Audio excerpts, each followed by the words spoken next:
हर के साजद वर्द जा सल्ली अला, हर के साजद वर्द जा सल्ली अला, हाजते दारैन ऊ गिरदाद रवा, हाजते दारैन ऊ गिरदाद रवा। शायर बोलेন যে ব্যক্তি সব সময় দুরূদ শরীফ পড়বে, মনে প্রাণে যেই ব্যক্তি দুরূদকে গ্রহণ করে নেবে, আল্লাহ তাআলা তার দুনিয়া এবং আখিরাতের সকল মকসুদ পুরা করে দিবে। সমস্ত মকসুদ আল্লাহ তাআলা পুরা করে দিবে।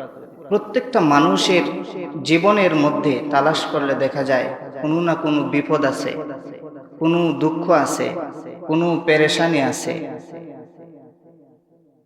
অসুস্থতা আছে, বিভিন্ন পেরেশানি প্রয়োজন আছে, আছে কিনা? প্রত্যেকটা মানুষের জীবনীতে তালাশ করলে পাইবেন কোনো না কোনো পেরেশানিতে সে মুবতালা আছে।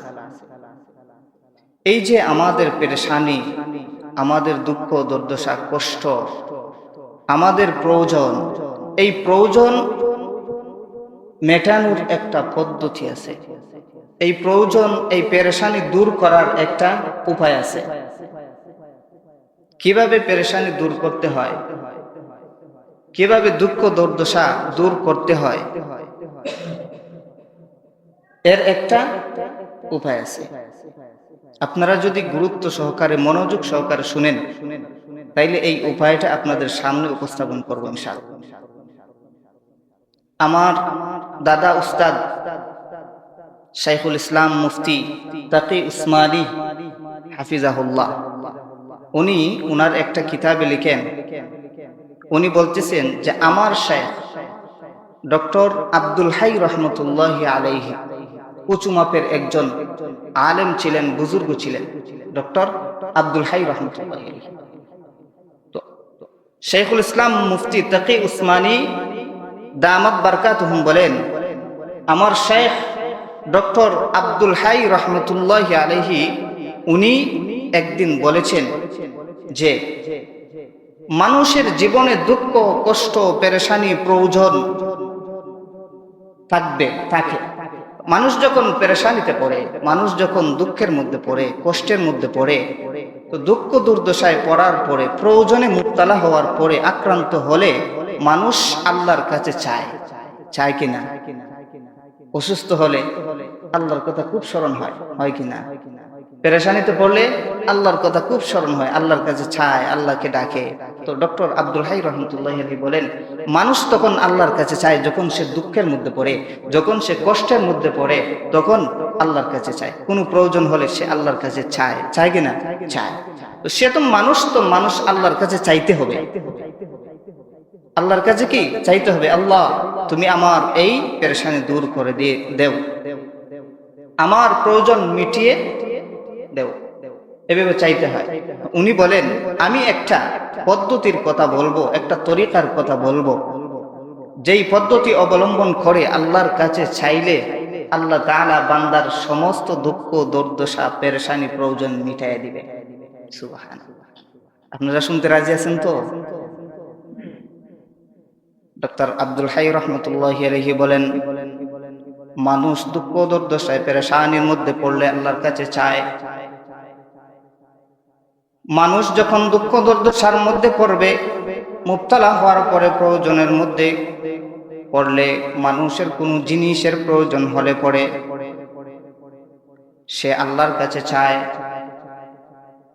আমি যেই পদ্ধতি বলতে চাই সেটা হলো, মানুষ যখন দুঃখের মধ্যে পড়ে, দুর্দশার মধ্যে পড়ার পরে মানুষ যদি বেশি বেশি করে দুরূদ পাঠ করে, বেশি বেশি করে দুরূদ পাঠ করে, আল্লাহ পাক রব্বুল আলামিন ওই দুরূদের বরকতে তার সমস্ত দুঃখ দুর্দশা পেরেশানি এবং প্রয়োজন মিটাইয়া দিবে। সুবহানাল্লাহ।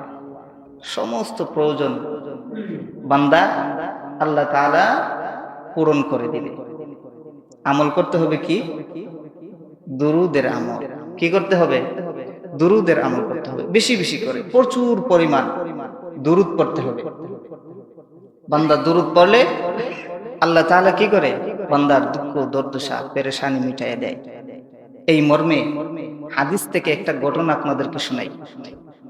আল্লাহর নবীর সাহাবী হযরতে উবাই ইবনে কাব রাদিয়াল্লাহু তাআলা আনহুমা উঁচু মাপের একজন সাহাবী ছিলেন, রাসূলের একজন উঁচু মাপের সাহাবী ছিলেন। হযরতে উবাই ইবনে কাব রাদিয়াল্লাহু তাআলা আনহু বলেন, একদিন রাতের বেলা আমার নবী ঘুমিয়ে পড়লেন। রাতের বেলা নবীজি শুয়ে পড়লেন। হঠাৎ করে রাতের 1/4 সময় অতিবাহিত হয়ে যাওয়ার পর আমার নবী ঘুম থেকে জাগ্রত হয়ে গেলেন। ঘুম থেকে জাগ্রত হয়ে নবীজি ডাকতে লাগলেন, ইয়া আইয়ুহান নাস, ইয়া আইয়ুহান নাস উযকুরুল্লাহ, ইয়া আইয়ুহান নাস উযকুরুল্লাহ। হে লোক সকল, তোমরা আল্লাহকে স্মরণ করো, আল্লাহর জিকির করো, আল্লাহর তাসবিহ পড়ো, আল্লাহর ইবাদত করো, আল্লাহর দাসত্ব করো, আল্লাহর গোলামি করো। আমরা সবাই অবাক হয়ে গেলাম, কি ব্যাপার, নবীজি ঘুমিয়ে পড়লেন, শুয়ে পড়লেন, হঠাৎ করে ঘুম থেকে উঠে কেন এই রকম ভাবে বলতেছেন, কারণ কি? আমাদের সবার অন্তরে একই প্রশ্ন, এর কারণ কি? আমার নবী কেন হঠাৎ করে ঘুম থেকে উঠে এইরকম ভাবে বলতেছেন, ইয়া আইয়ুহান নাস উযকুরুল্লাহ, ইয়া আইয়ুহান নাস উযকুরুল্লাহ। হে লোক সকল, তোমরা আল্লাহকে স্মরণ করো, আল্লাহকে স্মরণ করো, আল্লাহকে ডাকো, আল্লাহকে ডাকো, আল্লাহর ইবাদত করো, আল্লাহর দাসত্ব করো। এর কারণ কি? সাহাবায়ে কেরামের অন্তরের প্রশ্ন। আমার নবী তারপরে সাথে সাথে বলেন, এর কারণ হলো জাআতির রাজিফাতু তাতবাউহার রাদিফা, জাআতির রাজিফাতু তাতবাউহার রাদিফা। হে আমার সাহাবায়ে কেরাম, তোমরা জানো নি আমি কেন তোমাদেরকে বলতেছি আল্লাহকে স্মরণ করো? কারণ হলো কিয়ামতের প্রথম যেই ফুৎকার আছে, সিংহার যেই প্রথম ফুৎকার, এই ফুৎকার চলে আসছে এবং তার সাথে তার অনুগামী হয়ে দ্বিতীয় ফুৎকারটাও চলে আসছে।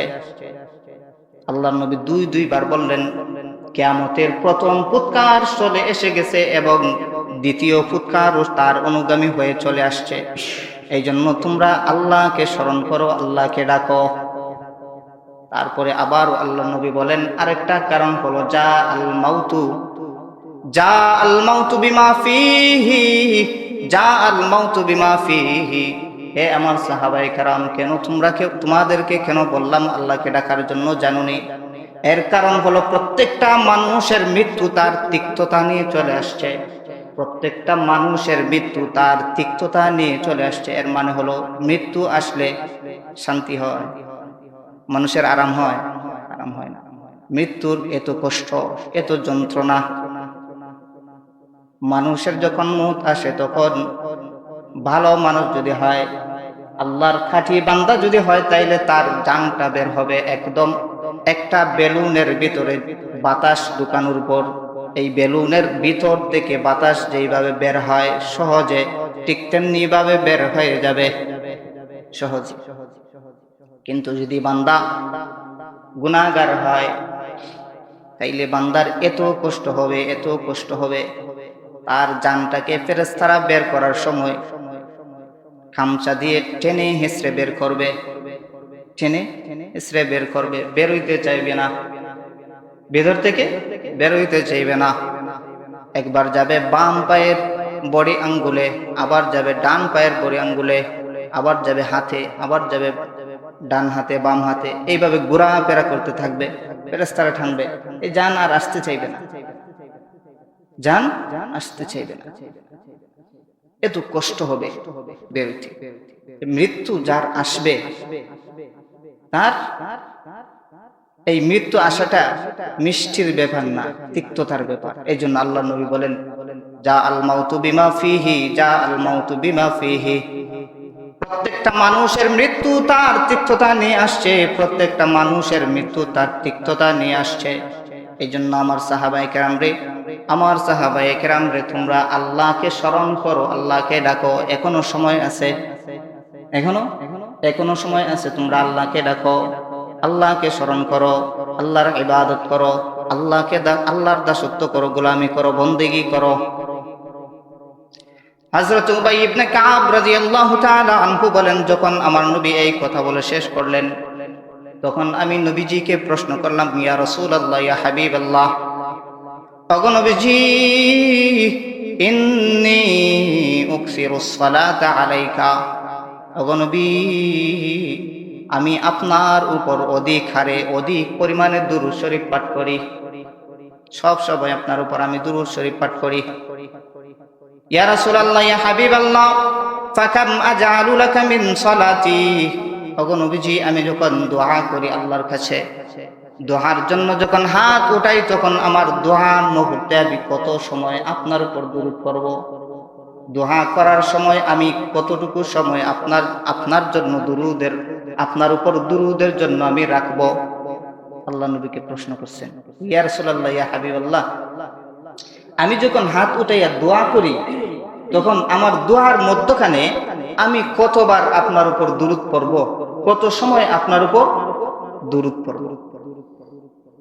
উবাই ইবনে কাব বলেন, আমি এই প্রশ্ন করার পরে আমার নবী বললেন, মা শিতা, হে উবাই তুমি যতটুকু সময় তোমার মন চায়, তোমার দোয়ার মধ্যে যতটুকু সময় মন চায় তুমি আমার উপর দুরূদ পড়ো, কোনো অসুবিধা নাই। যতটুকু সময় তোমার মন চাবে আমার উপর দুরূদ পড়ো, কোনো সমস্যা নেই, অসুবিধা নেই। উবাই ইবনে কাব বলেন, আমি তখন নবীজিকে বললাম, কুলতু আররুবহা ইয়া রাসূলুল্লাহ ইয়া হাবিবাল্লাহ আমি কি আমার দোয়ার 4 ভাগের 1 অংশ সময় আপনার উপর দুরূদ পড়ব? আল্লাহর নবী তখন বলেন, মা শিতা আন মা শিতা ওয়া ইন জিদতা ফাহুয়া খায়রুন লাহু ফাহুয়া খায়রুন লাকা। উবাইরে তুমি তোমার দোয়ার যতটুকু অংশ যতটুকু সময় তুমি আমার উপর দুরূদ পড়বা, কোনো অসুবিধা নাই, যতটুকু সময় তোমার মন চায় তুমি দুরূদ পড়ো, তবে তোমার দোয়ার 4 ভাগের 1 অংশ থেকে বেশি সময় যদি দুরূদ পড়ো তাইলে তোমার জন্য এটা ভালো হবে। দোয়ার 4 ভাগের 1 ভাগ থেকে বেশি সময় তুমি যদি আমার উপর দুরূদ পড়ো তাইলে তোমার জন্য এটা ভালো। এবার উবাই ইবনে কাব বলেন, ইয়া রাসূলুল্লাহ আসসুলুসাইন, তাইলে কি আমি আমার দোয়ার 3 ভাগের 1 অংশ আপনার উপর দুরূদ পড়ব? আল্লাহর নবী তখন বলেন, উবাইরে তোমার যতটুকু মন চায় যতটুকু সময় মন চায় আমার উপর দুরূদ পড়ো, কোনো অসুবিধা নাই, তবে ওয়া ইন জিদতা ফাহুয়া খায়রুন লাকা, তুমি যদি 3 ভাগের চেয়েও বেশি পড়ো তাইলে তোমার জন্য উত্তম হবে, তোমার জন্য ভালো হবে। এবার উবাই ইবনে কাব রাদিয়াল্লাহু তাআলা আনহুমা বলেন, ইয়া রাসূলুল্লাহ ইয়া হাবিবাল্লাহ কুলতু আন্নিস, ইয়া রাসূলুল্লাহ আমি কি আমার দোয়ার অর্ধেকটা সময় আপনার জন্য আপনার উপর দুরূদের জন্য রেখে দিব? আমার দোয়াকে বাদ করে অর্ধেক সময় কি আপনার উপর দুরূদ পড়ব? আল্লাহর নবী বলেন, আরে উবাই তোমার যতটুকু সময় মন চায় তুমি দুরূদ পড়ো, কোনো অসুবিধা নাই, তবে তুমি তোমার দোয়ার মধ্য থেকে অর্ধেক থেকেও বেশি যদি পড়ো তাইলে তোমার জন্য উত্তম হবে, আরো ভালো হবে। অর্ধেক থেকে বেশি সময় পড়লে তোমার জন্য উত্তম হবে, আরো ভালো হবে। এইবার উবাই ইবনে কাব রাদিয়াল্লাহু তাআলা আনহু বলেন, ইয়া রাসূলুল্লাহ ইয়া হাবিবাল্লাহ আজআলু লাকা সালাতি কুল্লাহা, আমি আমার দোয়ার সব কটা সময় পুরাটা সময় আপনার উপর দুরূদ পড়ব, এই ব্যাপারে আপনার রায় কি? নবীজি তখন বলেন, ইদা ইউকফি হাম্মুকা ওয়া ইয়াগফিরু যামবুকা, ইদা ইউকফা হাম্মুকা ওয়া ইয়াগফিরু যামবুকা।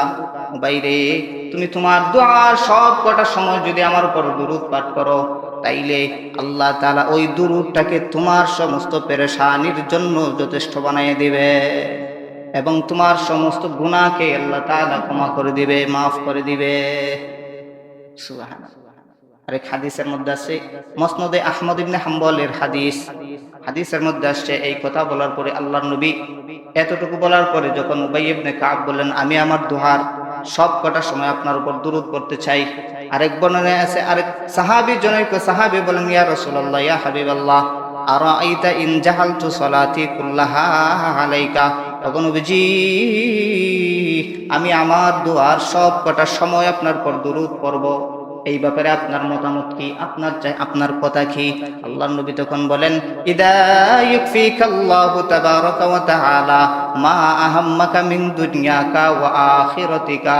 এই আমার সাহাবী শুনো, তুমি যদি তোমার দোয়ার সব কটা সময় আর কিচ্ছু না বলে শুধু আমার উপর দুরূদ পড়ো, আমার উপর দুরূদ পড়ো, তাইলে আল্লাহ তাবারাকা ওয়া তাআলা তোমার সমস্ত পেরেশানির জিম্মাদারি নিয়ে নিবে। তোমার সমস্ত পেরেশানির জিম্মাদারি নিয়ে নিবে, তোমার সমস্ত প্রয়োজন আল্লাহ তাআলা মিটাই দেবে, তোমার দুঃখ দুর্দশা সব কিছু আল্লাহ তাআলা মিটাই দিবে। দুনিয়া এবং আখিরাতের সকল সমস্যার সমাধান আল্লাহ তাআলা করে দিবে।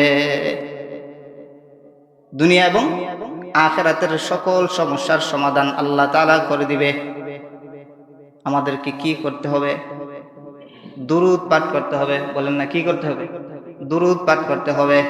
এজন্য শায়ের বলেন, हर के साजद वर्द जा सल्ली अला, हर के साजद वर्द जा सल्ली अला, हाजते दारैन उ गिरदाद रवा, हाजते दारैन उ गिरदाद रवा। শায়ের বলেন, যে ব্যক্তি সব সময় দুরূদ শরীফ পড়বে, মনে প্রাণে যে ব্যক্তি দুরূদকে গ্রহণ করে নেবে, আল্লাহ তাআলা তার দুনিয়া এবং আখিরাতের সকল মকসুদ পুরা করে দিবে।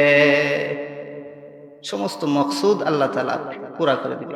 প্যারে হাজিরিন, বোঝা গেল দোয়ার মধ্যে পুরা সময় দুরূদ পাঠ করলে আল্লাহ তাআলা বান্দার দুনিয়া এবং আখিরাতের সমস্ত দুশ্চিন্তার জন্য যথেষ্ট হয়ে যাবেন এবং বান্দার সকল গুনাহ আল্লাহ তাআলা মাফ করে দিবেন। আল্লাহ তাআলার নিকট দোয়া গ্রহণযোগ্য বানানোর জন্য সবচেয়ে ভালো মাধ্যম হলো দোয়ার মধ্যে দুরূদ পাঠ করা। দোয়াকে গ্রহণযোগ্য বানানোর জন্য সবচেয়ে ভালো মাধ্যম হলো দোয়ার মধ্যে দুরূদ পাঠ করা, বেশি বেশি করে দুরূদ পাঠ করা। হাদিসের মধ্যে আসছে, আল্লাহর নবী বলেন, প্রত্যেক ব্যক্তির দোয়া, যখন বান্দা দোয়া করে, দোয়া করার পর জমিন থেকে আকাশের দিকে উঠতে থাকে, ওঠার পরে জমিন এবং আকাশের মধ্যখানে দোয়া গিয়ে আটকে থাকে, আর উপরের দিকে উঠে না। দোয়া মধ্যখানে আসমান এবং জমিনের মধ্যখানে দাঁড়ায় থাকে, আটকায় থাকে, উপরের দিকে উঠে না। বান্দা যখন দুরূদ শরীফ পাঠ করে, দুরূদ শরীফ পাঠ করার পর আল্লাহ তাআলা বান্দার দোয়াকে কবুল করে উপরে উঠায় নেয়। আসমান এবং জমিনের মধ্যখানে, আসমান জমিনের মধ্যখানে দোয়া আটকে থাকে, ঝুলন্ত অবস্থায় থাকে। বান্দা যখন নবীর উপর দুরূদ পাঠ করে, দুরূদ পাঠ করার পরে আল্লাহ তাআলা বান্দার দুরূদটাকে আকাশে উঠান, কবুল করেন। সুবহানাল্লাহ। দোয়ার মধ্যে দুরূদ পড়ার শিক্ষা নবীজি নিজে দিয়েছেন। হাদিস থেকে একটা ঘটনা আপনাদেরকে শোনাই। নবীজির সাহাবী ফুদালা ইবনে উবাইদ রাদিয়াল্লাহু তাআলা আনহুমা, নবীজির সাহাবী ফুদালা ইবনে উবাইদ রাদিয়াল্লাহু তাআলা আনহুমা বলেন, আল্লাহর নবী একদিন শুনতে পেলেন, সামিআ রাসূলুল্লাহ সাল্লাল্লাহু আলাইহি ওয়াসাল্লাম রাজুলান ইয়াদউ ফি সালাতিহি, এক ব্যক্তি দোয়া করতেছে এবং তার দোয়ার মধ্যে লাম ইউমাজ্জিদিল্লাহ ওয়া লাম ইউসাল্লি আলান নবী, সে দোয়া শুরু করছে। নবীজি শুনতে পেলেন এক ব্যক্তি দোয়া শুরু করছে, কিন্তু দোয়ার মধ্যে প্রথমে আল্লাহ তাআলার প্রশংসা করে নাই এবং নবীর উপর দুরূদও পড়ে নাই। দুরূদ ছাড়া, আল্লাহর প্রশংসা ছাড়া বান্দা দুরূদ দোয়া করতে শুরু করছে। আল্লাহর নবী বললেন, আজিলা হাদা, ওই ব্যক্তি তার দোয়ার মধ্যে তাড়াহুড়া করছে। দোয়ার মধ্যে কি করতেছে? তাড়াহুড়া করতেছে। রাওয়ী বলেন, ফুদালা ইবনে উবাইদ রাদিয়াল্লাহু তাআলা আনহু বলেন, তখন আল্লাহর নবী ওই ব্যক্তিকে ডেকে আনলেন, ওই ব্যক্তিকে কাছে ডেকে আনলেন। অথবা অন্য বর্ণনায় পাওয়া যায় আল্লাহর নবী আরেকজন ব্যক্তিকে ডেকে এনে বললেন, ইযা সাল্লা আহাদুকুম ফালইয়াবদা বিতাহমিদি রাব্বিহি আযজা ওয়া জাল্লা ওয়াস সানাই আলাইহি। আল্লাহর নবী একজনকে ডেকে এনে বললেন, অথবা ওই ব্যক্তিকে ডেকে এনে বললেন, সাহাবী শুনো, তোমরা যখন দোয়া করবা, তখন দোয়া করার সময় তোমরা সর্বপ্রথম আল্লাহ তাআলার প্রশংসা করবা। দোয়া করার সময় কি করবা? সর্বপ্রথম আল্লাহ তাআলার প্রশংসা করবা। সুম্মা ইউসাল্লি আলান নবী, তারপরে নবীর উপর দুরূদ করবা। প্রথমে আল্লাহর প্রশংসা করে দোয়া শুরু করবা, তারপরে নবীজির প্রশংসা করবা। কি করবা? নবীজির প্রশংসা করবা। সুম্মা ইয়াদউ বা'দু বিমা শা, এরপরে তোমরা যা ইচ্ছা তাই আল্লাহর কাছে দোয়া করবা। বুঝেছেন? দোয়ার শিক্ষা নবীজি কিভাবে দিয়েছেন, কোন পদ্ধতিতে দোয়া করতে হবে। প্রথমে আল্লাহ তাআলার প্রশংসা করে শুরু করতে হবে, তারপরে নবীজির উপর দুরূদ পাঠ করতে হবে, এরপরে নিজেদের চাহিদা প্রয়োজনের কথা আল্লাহর কাছে বলতে হবে, শেষ পর্যায়ে আবার দুরূদ পড়তে হবে। শেষে, দোয়ার শেষে আবার কি দুরূদ পড়তে হবে। তখন কি দুরূদটা, দোয়াটা আল্লাহর কাছে কবুল হয়, আল্লাহর কাছে কবুল হয়। এজন্য শায়ের বলেন, মুখতাসারুল মাআনি কিতাবের মধ্যে শেরটা এনেছেন, আলহামদুলিল্লাহিল আলিয়্যিল আজলালি আল ওয়াহিদিল ফারদিল কাদিমিল আউয়ালি আল ওয়াহিদিল ফারদিল কাদিমিল আউয়ালি أنت مليك الناس ربا فأقبل أنت مليك الناس ربا فأقبل ثم الصلاة على النبي الأفضل ثم الصلاة على النبي الأفضل শায়ের বলেন, সমস্ত প্রশংসা একমাত্র আল্লাহর জন্য। আলহামদুলিল্লাহিল আলিয়্যিল আজলাল, সমস্ত প্রশংসা একমাত্র আল্লাহর জন্য। লিল আল ওয়াহিদিল ফারদিল কাদিমিল আউয়ালি, সমস্ত প্রশংসা একমাত্র আল্লাহর জন্য, যিনি মহান শ্রেষ্ঠ এবং তিনি একক অদ্বিতীয়, তার আগে কেউ নাই, তিনি সর্বপ্রথম অনাদি। আনতা মালিকুন নাস রাব্বান ফাআকবিল, আপনি পালনকর্তা হিসেবে সবার থেকে উত্তম। শায়ের বলতেছেন, আপনি পালনকর্তা হিসেবে সবার থেকে উত্তম। ফাআকবিল, অতএব আপনি আমার দোয়াটাকে কবুল করুন। আপনি আমার দোয়াটাকে, হে পালনকর্তা, আপনি আমার দোয়াকে কবুল করেন। সুম্মা সালাতু আলান নাবিয়্যিল আফদলি, কারণ অতঃপর সর্বশ্রেষ্ঠ নবী মুহাম্মদুর রাসূলুল্লাহ সাল্লাল্লাহু আলাইহি ওয়াসাল্লামের উপর দুরূদ বর্ষিত হোক। মুহাম্মদুর রাসূলুল্লাহর উপর দুরূদ বর্ষিত হোক। এতে বোঝা গেল, দোয়ার শুরু ও শেষে দুরূদ সালাম পাঠ করলে ওই দোয়া আল্লাহ তাআলা কবুল করেন। দোয়া কি করেন? আল্লাহ তাআলা কবুল করেন। সুতরাং দোয়ার সময় রাসূলুল্লাহ সাল্লাল্লাহু আলাইহি ওয়াসাল্লামের উপর দুরূদ পাঠ করা, সম্ভব হলে পুরা দোয়ার মধ্যে নবীজির উপর দুরূদ পাঠ করা, পুরাটা দোয়াই নবীজির উপর দুরূদ পাঠ করা উচিত, যাতে করে হাদিসে বর্ণিত ফজিলত আমরা অর্জন করতে পারি। যাতে করে কি করতে পারি? হাদিসে বর্ণিত যেই ফজিলতের কথা নবীজি বলেছেন, এই ফজিলত আমরা অর্জন করতে পারি। হাদিসের মধ্যে নবীজি বলেছেন, যারা দুরূদ শরীফ পাঠ করবে আল্লাহ তাআলা কিয়ামতের দিন নবীজির শাফাআত তাদেরকে দান করবে। যারা কি করবে? দুরূদ পাঠ করবে, নবীজির শাফাআত অর্জন হবে। দুইটা পদ্ধতিতে দুরূদ পাঠ করলে, দুইটা পদ্ধতিতে আমল করলে নবীজির শাফাআত অর্জন করা যায়। কয় পদ্ধতিতে? দুই পদ্ধতিতে আমল করলে নবীজির শাফাআত পাওয়া যায়। এক নম্বর পদ্ধতি হলো সকাল বিকাল 10 বার করে দুরূদ শরীফ পাঠ করা। কয়বার করে? মনোযোগ দিয়ে শুনবেন। সকাল বিকাল 10 বার করে দুরূদ শরীফ পাঠ করা। সকালে 10 বার এবং বিকালে আরো 10 বার দুরূদ শরীফ পাঠ করলে হাশরের ময়দানে আল্লাহর নবী ওই বান্দার জন্য সুপারিশ করবেন। কি করবেন? সুপারিশ করবেন। হাদিসের মধ্যে নবীজি বলেছেন, আবু দারদা রাদিয়াল্লাহু তাআলা আনহু থেকে বর্ণিত, নবীজি বলেন, মান সাল্লা আলাইয়া হিনা ইউসবিহু 10, যেই ব্যক্তি সকালবেলা আমার উপর 10 বার দুরূদ শরীফ পাঠ করবে, ওয়াহিদা ইউনসি 10, এবং বিকালবেলা আরো 10 বার দুরূদ শরীফ পাঠ করবে, আদরাকাতুহু শাফাআতি ইয়াউমাল কিয়ামাহ, কাল কিয়ামতের দিন আল্লাহ পাক রব্বুল আলামিন সেই ব্যক্তির জন্য সেই ব্যক্তি কিয়ামতের দিন আমার শাফাআত পাবে। কাল কিয়ামতের দিন সেই ব্যক্তি কিভাবে আমার শাফাআত পাবে?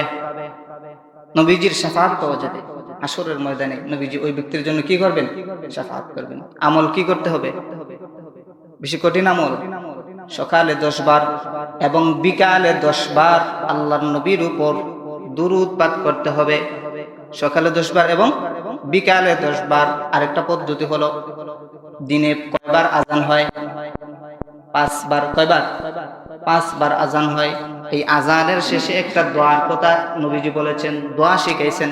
একটা দোয়া আছে আজানের পরে, একটা দোয়া আছে। এই দোয়ার মধ্যে নবীজির উপর দুরূদ আছে। কি আছে?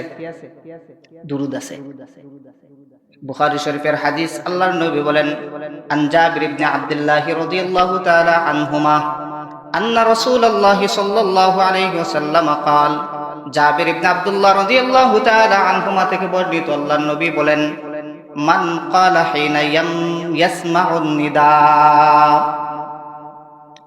যেই ব্যক্তি আজান শুনলো, আজান শোনার পরে, আজান শেষ হওয়ার পরে যেই ব্যক্তি বলল, আল্লাহুম্মা রাব্বা হাযিহিদ দাওয়াতিত তাম্মাহ ওয়াস সালাতিল কাইমাহ আতি মুহাম্মাদানিল ওয়াসিলাতা ওয়াল ফাযিলাহ ওয়া বা'আসহু মাকামান মাহমুদানিল্লাযী ওয়া'আদতাহ ইন্নাকা লা তুখলিফুল মিআদ।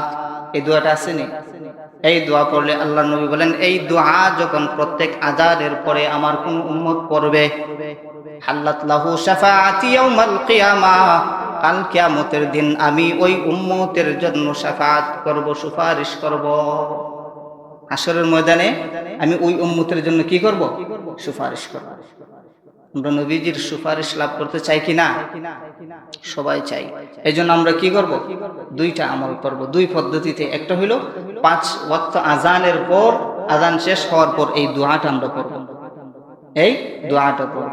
তাইলে কাল কিয়ামতের দিন নবীজি আমাদের জন্য সুপারিশ করবেন। আরেকটা পদ্ধতি হলো সকালে 10 বার নবীর উপর দুরূদ পড়া এবং বিকালে 10 বার নবীর উপর দুরূদ পড়া। 10 কয়বার? 20 বার। 24 ঘন্টার ভিতরে 20 বার দুরূদ শরীফ পাঠ করলে, প্রতিদিন এই আমলটা করলে আল্লাহ পাক রব্বুল আলামিন কাল কিয়ামতের দিন নবীজির সুপারিশ লাভ করাবেন। কাল কিয়ামতের দিন ওই ব্যক্তি নবীজির সুপারিশ পাবে।